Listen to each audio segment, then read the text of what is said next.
ang itinuturo ng Biblia. Meron tayong tinanggap na ganitong reaksyon, kapatid Arnel. Paano yan?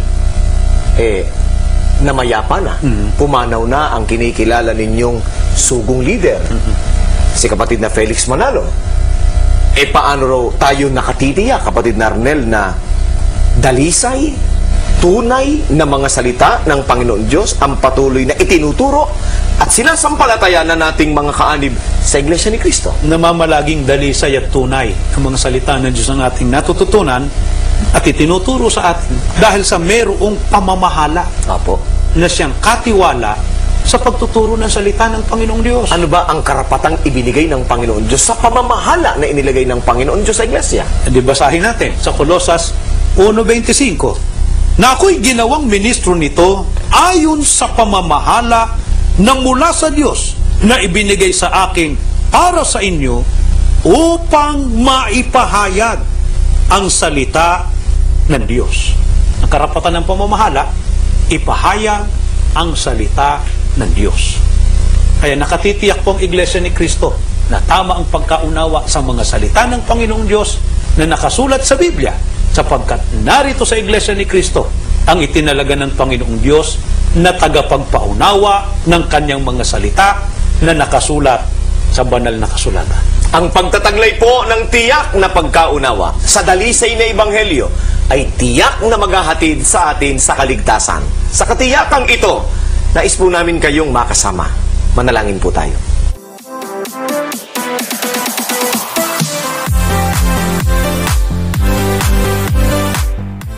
So, ayan po mga kaibigan, ayon po sa mga Iglesia ni Cristo, mga ministro ni Manalo, mga kaibigan, sa kanilang relihiyon, ayon po sa kanila, ay nakakatiyak po sila na yung kanilang aral na ipinapangaral ay galing sa Panginoong Jesucristo na ibinigay kay Felix Manalo. Kaya ang katwiran nila o ang kanilang paniniwala, dalisay at totoo ang kanilang ipinapangaral. At sa Iglesia ni Cristo lamang, mga kaibigan, ayon po sa kanila, doon lamang makakatiyak ang mga tao sa tunay na kaligtasan na sinasabi sa Biblia. Dahil dalisay ang kanilang ipinapangaral ayon sa kanila, mga kaibigan. Pero kung bakit po sila'y nagalit, bakit po sila'y galit na galit sa ating kapatid na Eli, yan po ang ating alamin, mga kaibigan, kung bakit po nagalit ang INC sa ating kapatid na Eli, sapagkat binabatikos po, mga kaibigan, ni kapatid na Eli yung mga turo ng INC, pinapabulaanan niya yung kanilang mga ipinapangaral, sapagkat ayon po sa mga INC ay dalisay yung kanilang aral, pero sa ating kapatid na Eli ay hindi po dalisay, mga kaibigan, kundi yun po ay mali, sapagkat yun daw ay hindi totoo ayon daw sa Biblia, ayon sa sinasabi ng ating kapatid na Eli. So sa oras na ito, mga kaibigan, ano ba yung katwiran, ano ba yung patunay ni Brother Eli? Bakit niya sinabi na mali yung Iglesia ni Cristo at sa Diyos daw? Ano ba yung dahilan? Ano ba yung patunay niya sa Biblia? Yan ang gusto ko pong i-share sa inyo, mga kaibigan. Dito po sa video na ito, makikita natin kung paano po pamamalian ng kapatid na Eli yung mga aral ng INC na ayon sa kanila ay galing mismo sa Diyos at tunay, dalisay, pero ayon sa ADD o ni kapatid na Eli ay mali at hindi daw totoo. Mga kaibigan, ano po yung patunay? Ito, panuorin natin ang isang video o pangangaral ng kapatid na Eli na kung saan pamamalian niya yung isa sa mga aral ng Iglesia ni Cristo na ang Mateo 16:18, na ayon sa mga INC, sila daw ang itinatag ni Kristo. Kaya ang dapat daw tawag ay Iglesia ni Cristo. Tama ba ito, mga kaibigan? Narito. Batong pinagtayuan, pakinggan nyo. sa Efeso Kapitulo 2, versikulo 20. Na mga itinatayo sa ibabaw ng kinasasaligan ng mga apostol at ng mga propeta. Pakinggan nyo. Itinatayo sa ibabaw ng kinasasaligan. Siyempre, may fundasyon. Ano mang itatayo, may fundasyon. Tama po ba o hindi? Ano mang itatayo, ay may fundasyon. Ang sabi dito, itinatayo sa ibabaw ng kinasasaligan. Palagay nyo, ito yung fundasyon, ano? Ayan ang fundasyon. Itinatayo sa ibabaw ng kinasasaligan o fundasyon ng saligan. Mga apostol At ng mga propeta. ayan.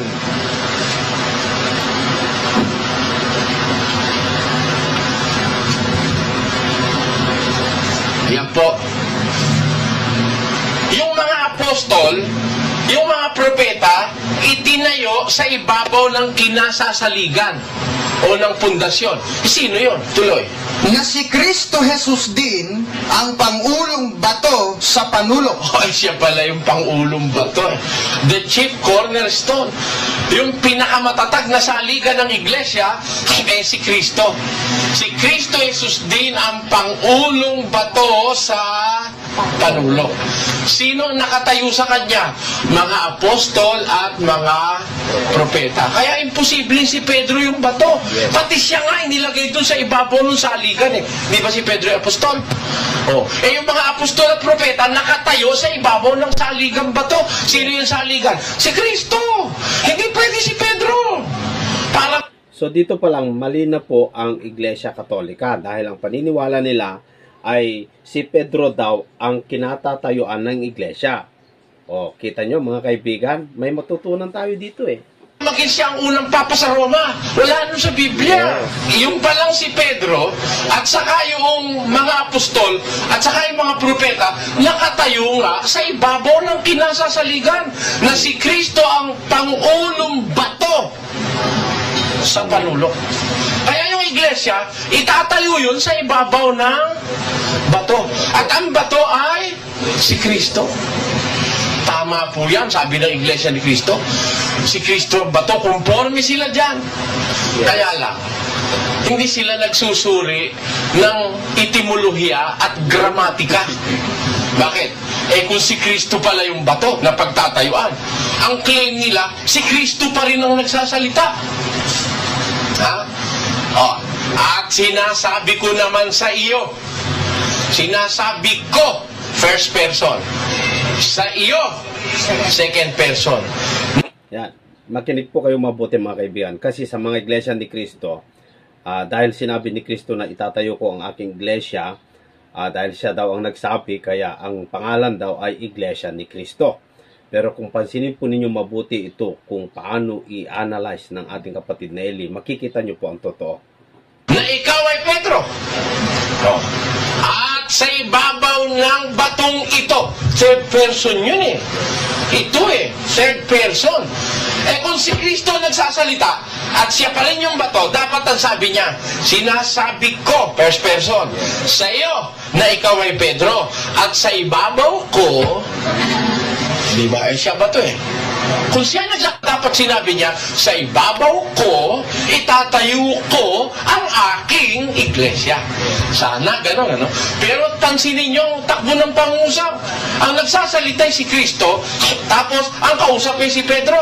Tapos, bakit hindi niya sinabing sa ibabaw niya? Siya naman pala nagsasalita.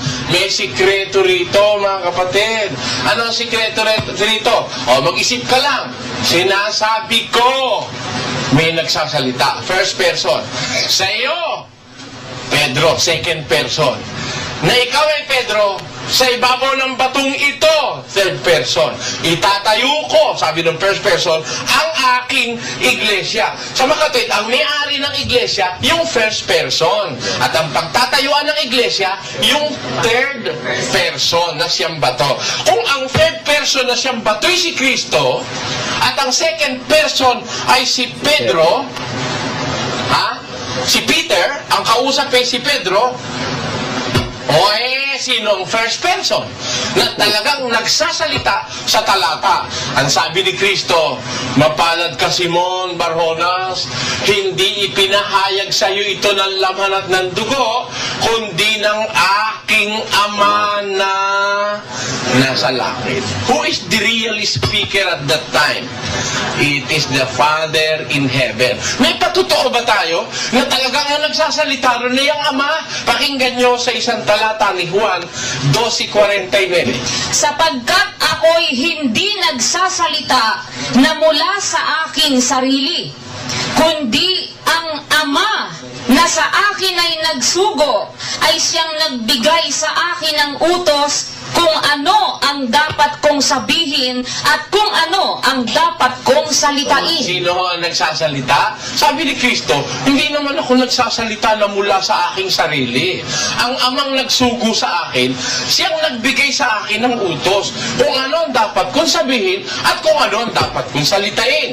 Kaya nung sabihin ni Kristo, namutawi sa bibig niya, itatayo ko ang aking iglesia. Hindi niya sariling salita yung galing sa Ama yun. May patutoo ba tayo na galing nga sa Ama yun? Pakinggan nyo sa 18:18 ng Deuteronomio.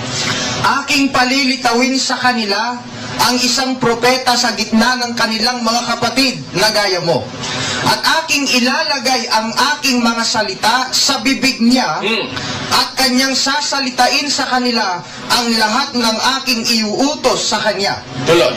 At mangyayari na sino mang hindi makikinig sa aking mga salita na kanyang sasalitain sa aking pangalan ay aking sisiyasatin yaon sa kanya. Sabi ng Diyos sa hula, kausap po dito si Moises.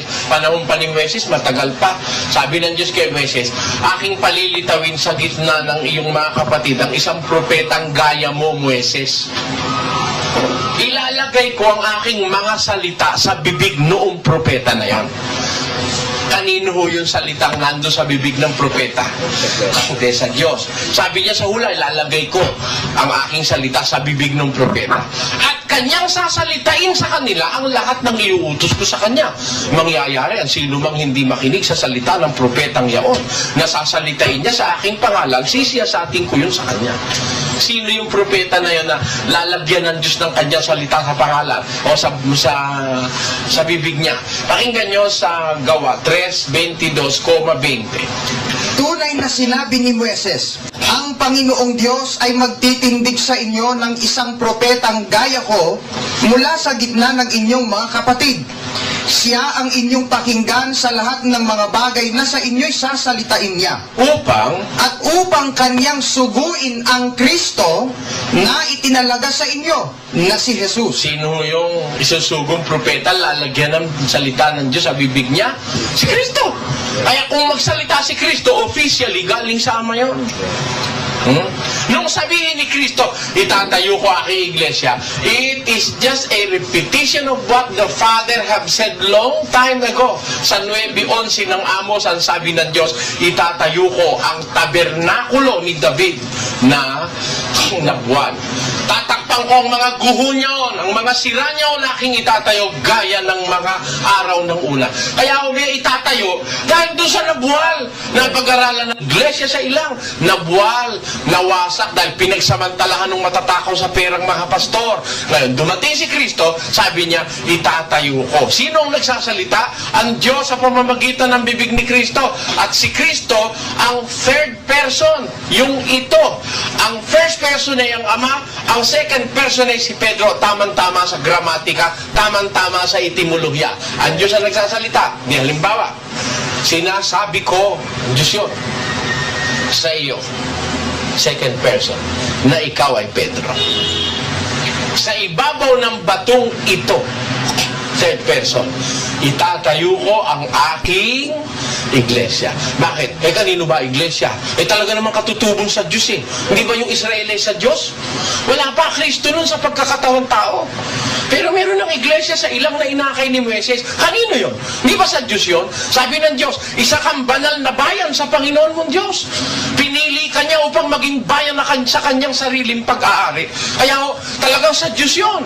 O nagiba, itatayo. Sino magtatayo? Di yung may-ari na Diyos, kakasangkapanin lang si Kristo. Kaya pag salita ni Kristo, tatayo ko aking iglesia, galing sa Ama yon, iglesia ng Diyos yun eh. Sa Diyos yung ano na yon, yung iglesia na yun, mula pa ng una, itatayo lang. Bakit? Nabuwal. O, ngayon, yung itatayo iglesia, hindi pananaigan na ng pintuan ng Hades. Hindi na mawawala. Hindi na masisira uli. Karato-rato ni Ginoong Manalo eh. Ano ikaw lang sa iglesia? Nalipol na lubos. Walang natira kahit isa, si Kristo lang. Anong pasugo yon? Tingnan ninyo sa inyong mga TV screens. Ang pasugong ito, na ang iglesia raw na itinayo ni Kristo, nalipol na lubos. Walang natira kahit isa. At ang natira lang daw nag-iisa si Kristo. Yan ho'y maling paniniwala ni Ginoong Manalo na di umano'y sugo. Kung sugo yan, ba't magkakaroon ng paniniwalang ganyan? Nalipol daw lubos, di magkakontra kayo ni Kristo. Kasi sabi nung Ama sa pamamagitan ni Kristo, ang pintuan man ng Hades, hindi mananaig laban doon sa itatayo niya. Ha? Paano malilipol yun? Sabi naman ni Manalo, malilipol na lubos. Sino ang paniniwalaan nyo? Ang Diyos Ama, si Kristo o si Manalo? So dito mga kaibigan, makikita natin na yung sinasabi ng mga ministro ni Manalo na dalisay ang kanilang aral na ipinangaral ni Ka Felix Manalo, may question mga kaibigan Hirap sa inyo, kung iglesia kayo ni Kristo, galit kayo sa akin. Ako hindi. Kaya ako, iwan na muna ho natin yan, maliligaw tayo ng kapiraso dyan. Ang sabi sa Biblia, ang Ama nga ang may-ari ng iglesia, nabuwal lang. Nang ito'y pagsamantalahan ng mga masasamang mangangaral sa Israel. Isinugo ngayon ng anak para matayong muli. Sa pamamagitan ng anak na nagsalita, ng galing na salita sa Ama, itatayo ko sa ibabaw ng batong ito ang aking iglesia, at ang mga pintuan ng Hades, hindi mananaig laban sa kanya. Kaya doon napapatunayan natin, mali na naman yung doktrina ng iglesia ni Kristo, na yun daw iglesia, nalipol na lubos, walang natira kahit isa, at si Kristo lang daw natirang mag-isa. Tingnan ninyo sa pasugo. Tingnan nyo sa inyong mga TV screen. Ang iglesyang una, nalulipol na lubos. Yan ho'y kalaban ng sinabi ni Kristo. Pakinggan nyo ang sabi ni Kristo sa Mateo o sa Juan, Kapitulo 10. Kaya dito nagalit ang iglesia ni Kristo kay kapatid na Eli At versikulo 28 hanggang 29, ganito ang ating maliwanag na mababasa. At sila'y binibigyan ko ng walang hanggang buhay, at kailanmay hindi sila malilipol, at hindi sila aagawin ng sino man sa aking kamay. Kita nyo, sabi ni Kristo, yung kanyang mga alagad, bibigyan ko sila ng walang hanggang buhay. Kailanmay hindi sila malilipol. Sabi ni Kristo, yung iglesyang itatayo sa ibabaw ng bato, hindi kailanman malilipol yun. Arato-rato, ito si Manalo, nalipol na lubos. Walang natira kundi si Kristo. Kaya kung mo nalipol, kailangan magtayo ako dito sa Pilipinas, sa malayong silangan. Layo. Iglesia ni Kristo, dalisay ba? Totoo ba yung sinabi po ninyo na dalisay yung aral na napakinggan nyo kay Ka Felix Manalo? Kasi kung hindi malilipol, wala siyang karapatang magtayo Naintindihan niyo logic? Kaya niya pinalilitaw na nalipol para magkaroon siya ng papel sa istorya na kailangan magtayo dahil nalipol. Hindi totoo. Sino ang paniniwalaan nyo? Si Manalo o si Kristo? Sabi ng Biblia, sabi ni Kristo, hindi sila malilipol kailanman at hindi sila aagawin ng sino man sa aking kamay. Ituloy natin sa 29. Ang aking Ama na sa kanila ay nagbigay sa akin ay lalong dakila kaysa lahat. Dakila kay Satanas, dakila kaysa sa demonyo, dakila kaysa Diablo. Ang Ama ko na sa akin nagbigay sa kanila ay lalong dakila kaysa lahat. At hindi sila maaagaw nino man sa kamay ng Ama. Ayun. Pwede mo bang malipol yun? Nasa pag-iingat ng Ama yun? Yung iglesyang itatayo nung panahon ng ating Panginoon Kristo, yung mga alagad na kanyang titipunin, hindi malilipol yun. Hindi sila maagaw nino man sa aking kamay. Sabi ni Kristo, at ang aking Ama na nasa kanila ay nagbigay sa akin, lalong dakila kaysa lahat. Hindi sila maagaw nino man sa kamay ng aking Ama. Kaya matutupad yung sinabi niya. Sa ibabaw ng bato, itatayo ang iglesia at ang pintuan ng Hades hindi mananaig laban sa kanya. Hindi na mawawala uli yung iglesia na yon. Ha? Yan ang nasa Biblia. O ngayon, ang tanong natin ganito, kung sinabi ni Kristo na itatayo ang iglesia, salita ng Ama, lumabas sa kanyang bibig. Tanong ang susunod siyempre, natayo ba? O itatayo yung sabi. Hindi naman sinabi, sa ibabaw ng batong ito, nakatayo na ang aking iglesia. Hindi pa naman eh. Sa ibabaw ng batong ito, itatayo ko ang aking iglesia. Hindi may nakabuwal, itatayo. Ano yung iglesia ang nakabuwal? Yung sa Ama, yung sa Diyos. Kailan natayo? Nung pampanahon ni Moises. Iglesia sa ilang ang tawag. Pinagsamantalahan, nagkahiwa-hiwalay, nangalan. Di nagiba, itatayo ngayon. Ang tanong, natayo ba? Oo, natayo ba? Baka naman hindi natayo, kaya itong mga born again walang kwenta yung iglesia. Hindi kailangan ng iglesia. Ang kailangan ay kay personal na relasyon sa Ama at sa ating Panginoon bilang personal na tagapagligtas. Sabihin mo, hindi kailangan ng iglesia. Ha? Kaya sabi ng Ama, sabi ni Kristo, sa pamamagitan ng salita ng Diyos, itatayo ko ang aking iglesia. Eh di itatayo? Eh tanong, natayo ba? Kung hindi natayo, wala kang kwenta iglesia. Eh pero itatayo, natayo ba? Paano ba kung magsalita ang Diyos at ang Biblia? Anong dapat nating maging pagkakilala sa salita ng Diyos at sa Biblia? Sa Santiago, ganito ating mababasa, sa Kapitulo 4, versikulo 5. O iniisip baga ninyo na ang kasulatan ay nagsasalita ng walang kabuluhan? Oh, nagsasalita ba ang kasulatan ng walang kabuluhan? Pag sinabi ng kasulatan, kayo magdugtong. Sabi ni Santiago, nagsasalita ba ang kasulatan ng walang kabuluhan? Entonces, pag sinabi ng kasulatan, makabuluhan o hindi? Makabuluhan. Nung sabihin sa kasulatan, itatayo ang iglesia, makabuluhan ba o hindi? It is a slap on the face of the Savior. Bakit? Biro mo sabi niya, tatayo. Tapos ikaw naman sasabihin mo, walang kabuluhan. Di ba direktong paglaban yan? Kaya yung sasabihin, yung Papa raw Antikristo. Hindi mo totoo yun. Hindi lang ang Papa Antikristo. Ang tayong Antikristo. Alam nyo, pinupungol sa Papa Antikristo. Hindi totoo yan. Mali yan. Maraming Antikristo kasama Papa ron. Di ba? O, kinan ninyo ang katunayan. Sa isang talata ng unang Juan 2:18. Ganito po ating mababasa. Mumunting mga anak, ito ang huling oras at gaya ng inyong narinig na darating ang Antikristo. Kahit ngayon ay lumitaw ang marami ng Antikristo. Kita nyo, nung pampanahon ng mga apostol, meron na naglitaw, marami ng mga Antikristo. Sino ang isa sa mga Antikristo? Yung nagsasabing walang kwenta ang iglesia. Ito pong iglesia, isang napakalaking topic sa kaligtasan. Kaya ang sabi ng Diyos from the ruins of the Israelites, which are called the church in the wilderness, sabi ng Diyos, itatayo ko. Ha? But itatayo, this is something very important for Him. Otherwise, ruined na rin lang, giba na rin lang. Kasi pabayaan na lang, wala naman pala kwenta, ba't natatayo pa? Pero kaya itatayo, mahalaga.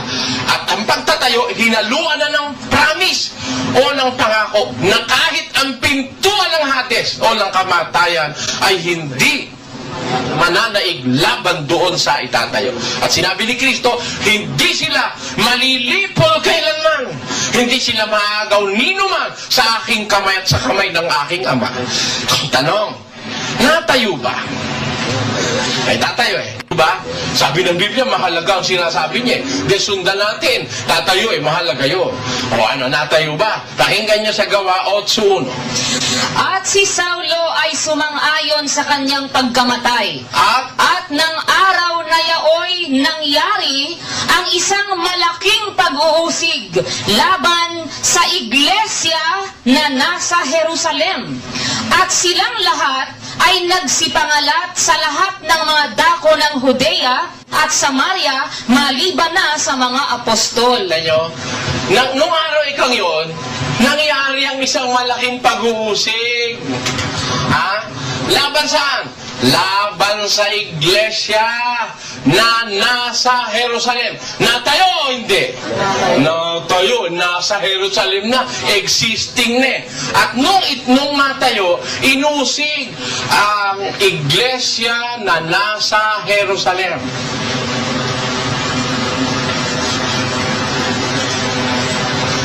Tandaan niyo po ang talata. Gawa 8:1. Nang araw na yun ng week ay naganap ang isang malaking pag-uusig.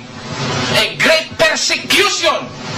Napakatinding panliligalig sa iglesyang nasa Jerusalem. Natayo nga pala eh. Ayun, nakatayo na. Nasa Jerusalem na. Existing na sa Jerusalem. Tandaan nyo, saan ho natayo? Saan ho natayo? Sa Roma ho ba? Sa Amerika? Sa Pilipinas? Hindi. Saan natayo? Sabi ng pasyon, magmula sa Jerusalem. Saan mo magmumula? Yun. Tanyo, kabisado yung pasyon. Kasi Katoliko karamihan dito eh. Ha? Nasa ano yun? Nasa pasyon. Pakita mo nga yung pasyon sa screen. Tingnan nyo sa inyong TV screen. Magmula sa Jerusalem, lahat ay inyong libutin. Lahat. At aralan ng magaling ang taong nagugupiling ng sasalay di mahimbing. Saan mo mag-uumpisa pangaral? Jerusalem. Kaya doon sa Jerusalem, doon natayo ang iglesyang sinabi at ipinanukalang itatayo. Meron ho ba tayong patutuo sa Biblia na doon nga sa Jerusalem naganap ito? This is a very important historical biblical fact that the first church or the primitive Christian church was there in Jerusalem during the time of the Lord Jesus Christ. Meron ho ba tayong patutuo? Maging sa hula na yung Jerusalem na yon, doon magaganap ang pagtatayo. Sa isang talata ng Awit 147:2. Ganito ating mababasa. Itinatayo ng Panginoon ang Jerusalem. Kanyang pinipisan ang mga natapon na Israel. Kita nyo, natatandaan nyo yung mga Israelita nagkapangalat? Ha? Na ating po nabasa at pinag-aralan nakaraling ko. Meron sinabi rito na itinatayo ng Panginoon ang Jerusalem. Kanyang tinitipon ng mga natapon, those scattered sheep in Jerusalem, sa Israel. Kaya po, maliwanag na maliwanag ngayon sa Biblia na ang pagtatayo naganap. Natayo nga. Saan naganap? Sa Jerusalem. Natayo o hindi? Kung natayo, natupad ba yung sinabi ng Diyos o hindi? Natupad. Bakit natupad? Sapagkat mahalaga yung sinabi ng Diyos. Kaya natayo. Natayo ngayon sa Jerusalem. Ano nangyari? Inusig. Ulitin nga natin, kapatid na Luz. At si Saulo ay sumang-ayon sa kanyang pagkamatay. At ng araw na yaoy nangyari ang isang malaking pag-uusig laban sa iglesia na nasa Jerusalem. Ito palang may kagagawa nitong malaking pag-uusig. Ang nag-umpisa si Saulo. Yung sang-ayunan niya, yung kamatayan ni San Esteban. Biro mo, pinatay sa bato ng mga Israelita. Si San Esteban, kauna-una ang martir ng Kristyanismo. Binato na, kasi nakipag-diskusyon si Esteban. Diskusyon mo, pinanggalingan ito nakikipaglaban si Esteban, hindi sila makapanalo kay Esteban. Ano? Kaya yung, alam mo yung champion sa Biblia, pinapatay yun. Ay ako, naghahanda na rin ako eh. Ano? Malay mo, di ba, no? Eh kasi hindi maiiwasan pag nakikipagdiskusyon kagaya ni Esteban, binato hanggang mamatay. Alam nyo, kumampi pa nga ito si Saulo dun sa mga pumatay kaysa ni Esteban. Sabi ng Biblia, si Saulo sumang-ayon sa kanyang pagkamatay. At dahil doon, nangyari ang isang malaking pag-uusig laban sa iglesia na nasa Jerusalem. Ano nangyari? Ulitin mo ulit. At si Saulo ay sumang-ayon sa kanyang pagkamatay. At ng araw na yaoy nangyari ang isang malaking pag-uusig laban sa iglesia na nasa Jerusalem. At silang lahat ay nagsipangalat sa lahat ng mga dako ng Judea at Samaria, maliban na sa mga apostol. Ayan, ang nangyari, nung sangkayunan ni San Pablo ang pagkamatay ni San Esteban, ni Saulo pala, nung sangkayunan ni Saulo yung pagkamatay ni San Esteban, nangalat ngayon yung iglesia. Ha? Inusig na matindi sa Jerusalem. Nangalat, napunta ng Judea, napunta sa Samaria. Alamin nga natin muna, sino ba itong Saulo na to? Na nang-usig. Ha? Diyan siguro ikinakapit ni Felix Manalo na sinabi na ang iglesia ay nalipol na lahat. Dahil diyan siguro sa pangyayari na yan. Natutuwa to. Datapwat si Saulo, na tinatawag ding Pablo. Sino ho yung Saulo? Yun din pala naging Pablo, naging apostol. Nung hindi pa siya apostol, Saulo siya. Talagang taga-usig siya ng iglesia. Pero bandang huli, naging apostol siya ni Kristo. Siyang nang-uusig. Kaya ako naniniwala. Yung mga pastor ng iglesia ni Kristo, nagalit sa akin, darating din ang araw, makakasama ko kayo, ha? Pag nabuksan na ang inyong mga mata, na si Ginoong Manalo pala'y hindi sugo ng Diyos dahil mali ang itinuro sa inyo. Di ba, no? Oh, makita nyo, darating araw. Yung mga nang-uusig dito sa samahan ito, sasama rin kayo sa akin. Ako naaawa sa kapwa Pilipino, no? Sa pagiging makadiyos natin, biktima tayo ng mga walang hiya.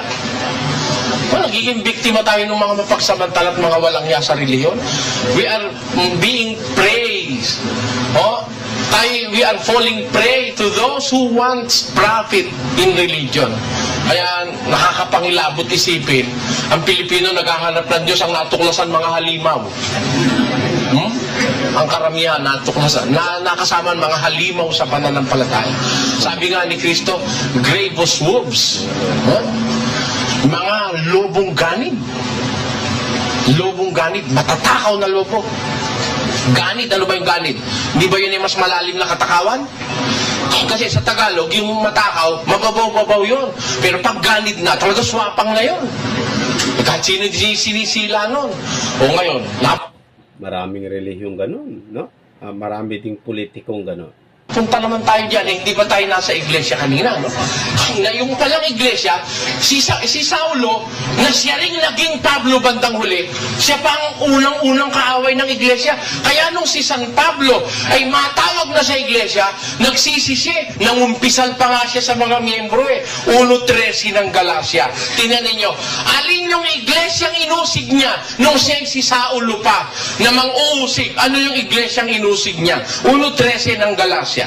Sapagkat inyong nabalitaan ang aking pamumuhay ng nakaraang panahon sa relihiyon ng mga Hudyo, kung paanong aking inuusig na malabis at nilipol ang iglesia ng Diyos. Alin ho ang inuusig ni Pablo at gusto niyang malipol? Sapagkat inyong nabalitaan ang aking pamumuhay ng nakaraang panahon sa relihiyon ng mga Hudyo, kung paanong aking inuusig na malabis at nilipol ang iglesia ng Diyos. At ako'y nangunguna sa relihiyon ng mga Hudyo nang higit kaysa marami sa aking mga kasinggulang, sa aking mga kababayan. Palibhas. Palibhasa'y totoong masikap ako sa mga salit-saling sabi ng aking mga magulang. Ngunit nang magalingin ng Diyos na siyang sa akin ay nagbuhod, buhat pa sa tiyan ng aking ina, at ako'y tawagin sa pamamagitan ng kanyang biyaya. Nung kasalukuyang nang uusig siya, doon sa mismong aktong inuusig niya ang iglesia. Dito mo makikita yung power ng salita ng Diyos, no, mga kaibigan. Kasi kahit yung pinakamasamang tao inuusig niyang iglesia ay kayang binago ng salita ng Diyos. Ng Diyos. Minagaling ang wika ng Diyos na ako'y tawagin. Tinawag. Saan ho siya tinawag? Pakinggan niyo sa unang Korinto, 1:1 hanggang 2, kung saan tinawag si Apostol Pablo. Basa. Si Pablo, na tinawag ng maging apostol ni Jesucristo sa pamamagitan ng kalooban ng Diyos, at si Sostenes na ating kapatid Saan tinawag? sa iglesia ng Diyos na nasa Korinto, sa makapitbagay, sa mga pinapaging banal kay Kristo Jesus na tinawag na mga banal. Kita nyo, saan ho tinawag si San Pablo? Natawag din siya bandang huli sa iglesia ng Diyos eh. Ha? Kaya ho, alin ang inusig niya? Yung iglesia ng Diyos, ayon sa Galacia 1:13. Saan din siya natawag? Sa iglesia rin ng Diyos, ayon sa unang Korinto 1:1 hanggang 2. Ikalawang Tesalonica 1:1 hanggang 2. Unang Tesalonica 1:1 hanggang 2. Yung inuusig niyan dati, doon din siya tinawag. Alin yung iglesyang natayo sa Jerusalem? Inusig ni Pablo. Ano inusig ni Pablo? Sa makabidang natayo sa Jerusalem, hindi iglesia ni Kristo. Iglesia ng Diyos. Yun ang inusig ni Pablo eh. Di ba? Ating isa-isa no? Di ba nung usigin niyang iglesia nasa Jerusalem, nangalat ang wika? They were scattered throughout the regions of Judea and Samaria, except the apostles. Nang usigin, nangalat, napunta ng Judea, napunta sa Samaria. Ang tanong, kung hahanapin mo yung nanggaling sa Jerusalem, inusig, nangalat, saan napunta? Sa Judea. Saan ka pupunta kayo? Para makita mo yung nanggaling sa Jerusalem. Saan nyo susundan? Halimbawa, yung mga kalabaw ni Pedro, hinagad ng mga aso, nakulabog, napunta ng Novaliches. Hahanapin mo ngayon yung mga kalabaw ni Pedro. Saan ka pumunta? Pag pumunta ka sa Pasay, may kalabaw doon. Hindi yun yung kay Pedro. Tama o hindi? Para makita mo, yung talagang kalabaw ni Pedro na nanggaling doon sa Quezon City, pumunta doon sa San Francisco, pumunta ng Novaliches, punta ka sa Novaliches. Sabi sa Biblia, yung iglesia natayo sa Jerusalem. Inusig ng alat, napunta sa Judea, napunta sa Samaria. Alamin natin, anong iglesia ngayon yung nasa Jerusalem, inusig, napunta ng Judea, napunta sa Samaria. Aling iglesia yon? Basahin nun natin sa Biblia.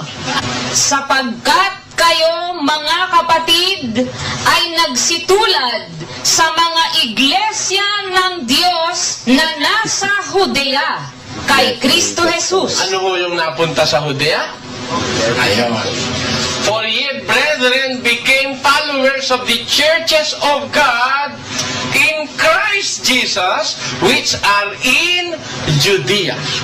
Kayo'y nagsitulad sa mga iglesia ng Diyos na nasa Judea, kay Kristo Jesus. Alin ho yun? Yun ang iglesia ng Diyos kay Kristo Jesus, nasa Judea. Yun din ang nakarating sa Samaria. Yun din ang nakarating sa Asia Minor, sa pangangaral ni San Pablo. Kaya nakarating sa Thessalonica yun, iglesia ng Diyos din. Iglesia ng Diyos kay Kristo Jesus. Sa mag-ama, no? Sa mag-ama. Hindi solon-solo ni Kristo. Hindi kagaya ng claim ng iglesia ni Kristo. Si Kristo ro, may-ari na iglesia. Mali. Hindi totoo. Siya pala may-ari na iglesia. Kanya iglesia. Ba't binili pa niya? Siguro, sira lang ang ulo ng tao na kanya na bibilin pa niya. Pag iyon, di mo na binibili. Hindi naman kay Kristo talaga yung iglesia. Umpisa nun sa Diyos yun eh. Doon pa sa Israel, sa Diyos na yun. Kaya nga, naging kay Kristo Jesus. Kaya nga, iglesia ng Diyos kay Kristo Jesus. Bakit? Binili ni Kristo. Ayan ang dapat nating makita sa pamamagitan ng kanya sariling dugo. Anong katunayan, mga kapatid? Na yung iglesia nga, sa mag-ama yun. Sa ama't kay Kristo. Dalawa sila. Ang Ama may-ari, si Kristo ang administrador. Hindi ang may-ari si Kristo lang. Pakinggan nyo, sa 17:11 ni Juan, ganito ang ating mababasa, mga kapatid. Iglesia ng Diyos kay Kristo Jesus yung nasa Biblia. Hindi Iglesia ni Kristo. Iglesia ng Diyos kay Kristo Jesus. Basahin natin.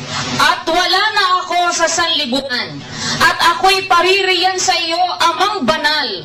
Ingatan mo sila sa iyong pangalan. Sino? Yaong mga ibinigay mo sa akin. Kanino? Sa Ama. Ibinigay mo sa akin. Tapos, At ang lahat ng mga bagay ay iyo. At ang mga iyo ay akin. At ako'y lumuluwalhati sa kanila. yung iyo, lahat ng bagay iyo. Ang iyo, akin. Ha? Ako'y lumuluwalhati sa kanila. Kaya sa dalawa Ilan ang may-ari? Dalawa Ang Ama saka si Kristo. Ang natayo dito sa Pilipinas, Iglesia ni Kristo. Dito na naman mali ang mga oneness. Kasi napakalinaw naman. Yung iglesia ibinigay ng Ama kay Kristo. So, kung ibinigay, ibig sabihin may pinagbigyan, may tumanggap. Yan po si Kristo, mga oneness. Ha?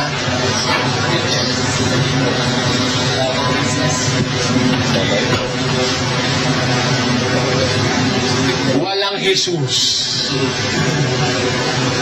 Wala. Ha? Walang Ama.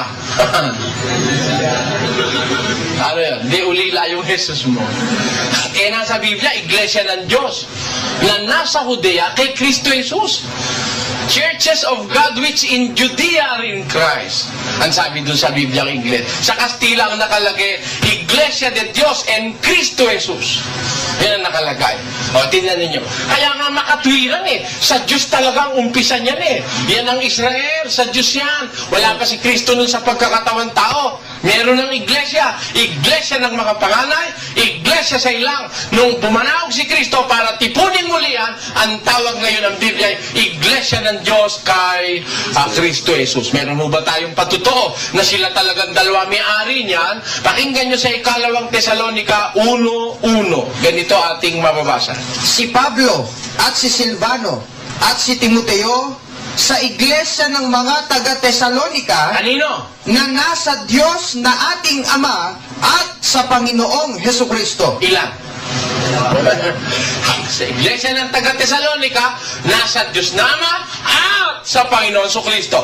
Sa unang Tesalonica 1:1, ano naman ang sabi? Pakinggan nyo. Si Pablo at si Silvano at si Timoteo sa iglesia ng mga taga-Tesalonica. Kanino? Sa Diyos Ama at sa Panginoong Hesukristo. Kanino po ang iglesia? Sa Diyos Ama at sa Panginoong Jesucristo. Kaya ang tinatawag sa Biblia, Iglesia ng Diyos. Iglesia ng Diyos kay Kristo Jesus. Tinatawag sa Biblia. Iglesia ng Diyos na buhay. Kasi ang Ama naman talaga original na may-ari dyan sino tututol dyan? Miski naman ang Iglesia ni Kristo mangangamuti kayo pag tinutulan niya. Hindi kamuting kahoy, kamuting baging ang labas nyo. Sino nagtatag ng Jerusalem? Ng bayang Israel, sino nagtayo? Ang iglesia, sino? Mga pa rin, hindi nagbabago yun. Ang nagtayo ng lahat ng bagay ay ang Diyos. Kaya, ano opisyal na pangalan? Dapat ang opisyal na pangalan kasama Diyos. Pero ba naman opisyal na pangalan? Alin na ikaw ang opisyal na pangalan ng iglesia? Iglesia ni Cristo, 16 na Roma.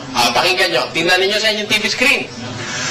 Kaya iglesia ni Cristo yung opisyal na pangalan kasi ito ang pangalang ipinambati sa lahat. Roma 16:16. Tinan mo kung gumamit ng Biblia si Ginoong Manalo.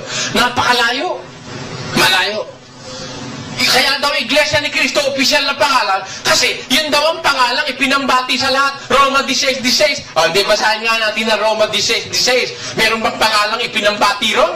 Ipinambati pa yung pangalang Iglesia ni Cristo ron? Pakinggan nyo, mangagbati ang kayo ng banal na halik. Alin ho, pinambabati ron?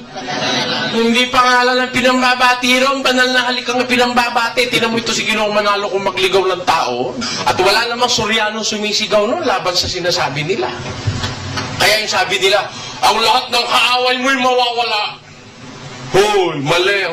Kaya ikaw ngayon, wala nang pupwede sa iglesia ni Cristo. Ano walang pupwede? Ako, andito ako.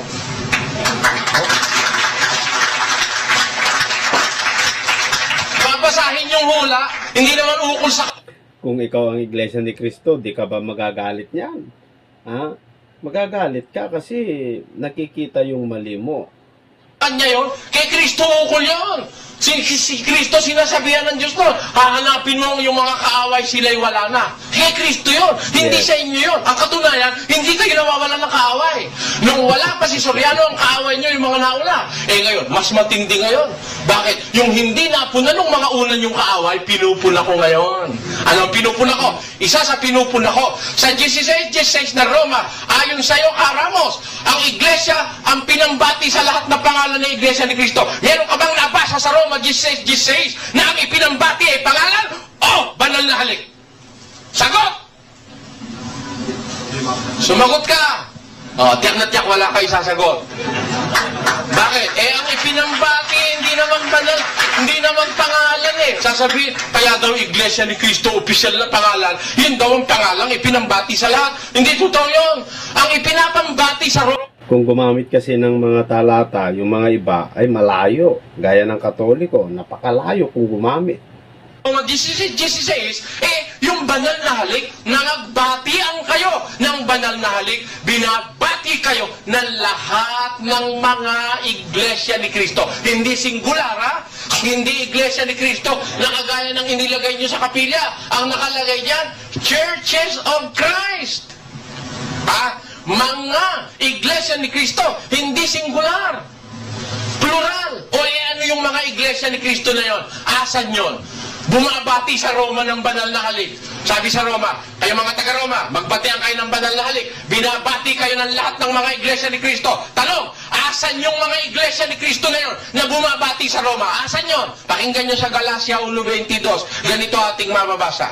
At hindi pa ako nakikilala sa mukha ng mga iglesia ng Judea na pawang kay Kristo. O, alin yun?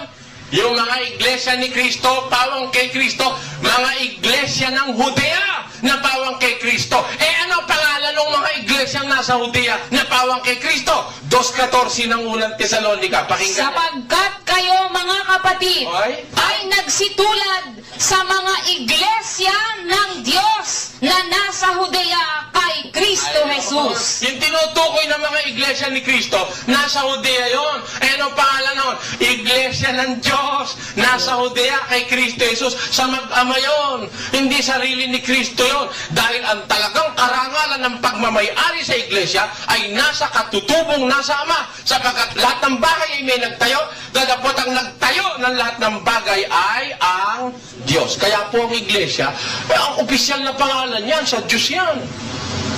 Ayan po ang dapat nating makita. Ngayon, meron ba tayong patutuo sa Biblia na mali ang paniniwala ng Iglesia ni Kristo na ang opisyal na pangalan ni Iglesia ni Kristo? Anong patunay sa Biblia ang mali yan? Hindi po tayo nangangalahati. At ano ang patutuo sa Biblia na yung Iglesia na yun hindi nawala? Existido yan. Sa lahat ng panahon, mula nang itayo ni Kristo, hindi mawawala yan. May patutuo ba tayo sa Biblia? At anong patutuong hindi iglesia ni Kristo ang opisyal na pangalan niyan? Atin pong pag-aralan niya sa susunod nating pagtatanghal. Huwag mo kayong bibitaw sa programang ito. At ako naniniwala, hindi ako magpapaliwanag sa inyo. May Diyos na nagbubukag ng isip ng tao upang makilala niya ang tunay na katotohanan. Sumakanya nawa ang kapurihan. Sumakanya nawa ang paghaha, ang nakapangyayat. So, yan po mga kaibigan, nakita natin yung paksa ng ating kapatid Nelly. So, susunod, bukas kung loobin, ay itutuloy po natin ito. Hanapin natin yung karugtong niya, no? Mga kaibigan.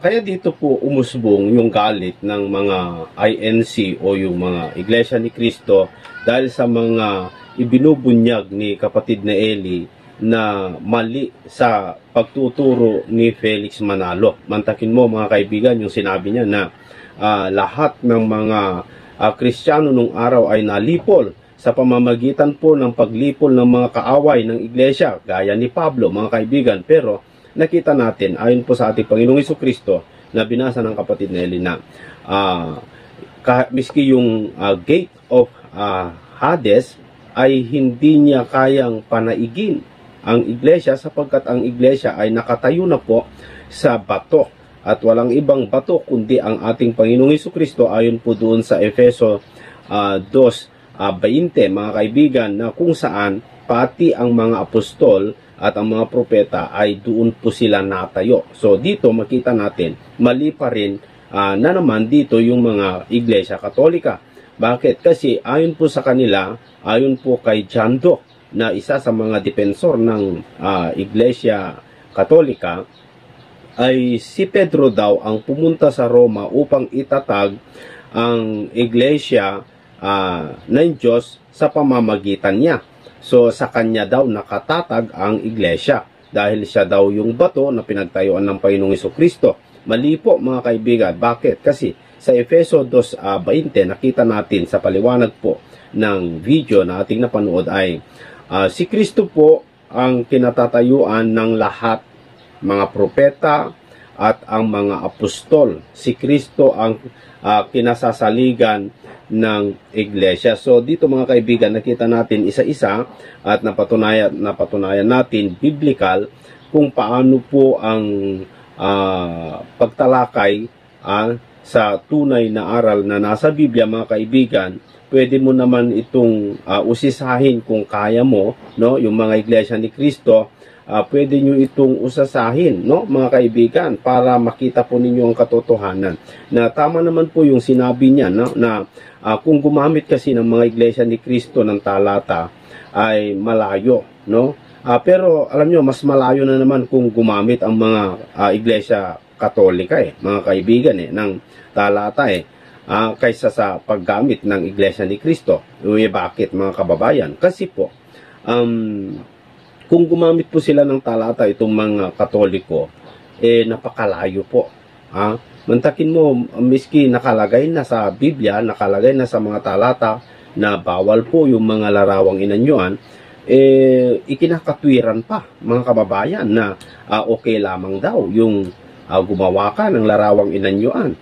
Okay lamang daw na ikaw ay lumuhod sa mga larawang inanyuan kasi hindi naman po daw ito larawang inanyuan na Diyos-Diyusan, kundi larawan naman daw ni Kristo at si Kristo hindi naman daw siya Diyos-Diyusan, kundi anak daw ng Diyos. Pero ang sabi ng Biblia, huwag kang gagawa ng larawang inanyuan na kahit anong anyo o wangis na katulad sa langit. So kung katulad sa langit, kahit ano, miski ano ang Diyos ay Espiritu, walang anyo. Di paano ka gagawa, no? So dito mga kaibigan, nakita natin na talagang mali po yung sinasabi po ng mga ibang denominasyon. Nakita natin, no? Buong buo. So alam niyo mga kaibigan, sa ganitong klase ng programa, napakagandang makinig ng makinig para matutunan mo yung mga bagay na dapat mong matutunan tungkol po sa pananampalataya at makita mo yung mga bagay na hindi mo dapat gawin, mapag-aralan mo. Napakaganda kasi unang-una wala kang babayaran, wala kang gastusin dito sa panunood, hindi katulad sa mga ibang sekta gaya na ni Darwin Gitgano, yung isang paris dyan po sa Cebu, na kung mag-conduct ng seminar o pagtuturo, meron siyang pinababayaran 1.5, no? At kung utang 1.8, bawal po sa Biblia yan kasi ang tinanggap yung walang bayad, yung aral walang bayad tinanggap ng mga apostol, ay ibahagi po ninyo na walang bayad.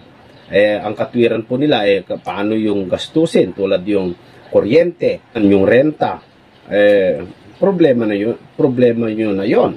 Bakit po kayo kasi nagrenta ng napakamahal, no? Pwede naman sa hindi mahal na lugar, mga kababayan, no?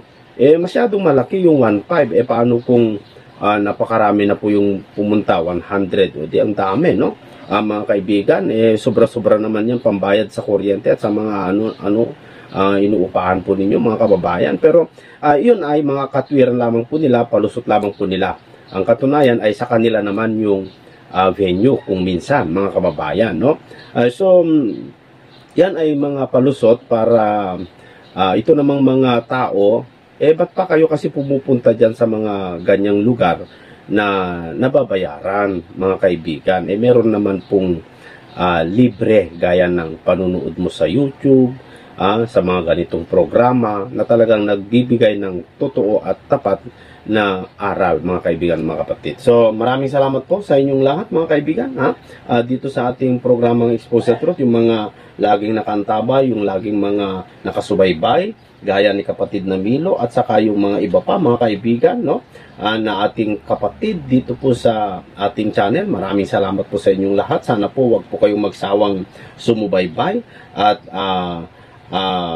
samahan po ninyo sana ako palagi sa pakikipagtuligsaan, kasi napakarami na pong naninira ngayon sa iglesia, lalong-lalo at dumami pa yung mga humiwalay, dumami pa yung mga nag-exit, na kung saan ay marami pa yung mga nagpapanggap na sila daw ay MCGI, pero kung tignan mo yung aral ay hindi naman MCGI kundi aral naman ng Sabadista. Ano yan, mga kaibigan, kasinungalingan yan, pagpapanggap, no? So, ulitin ko, mga kaibigan, maraming salamat po sa inyong lahat. Hanggang sa susunod po, mga kaibigan.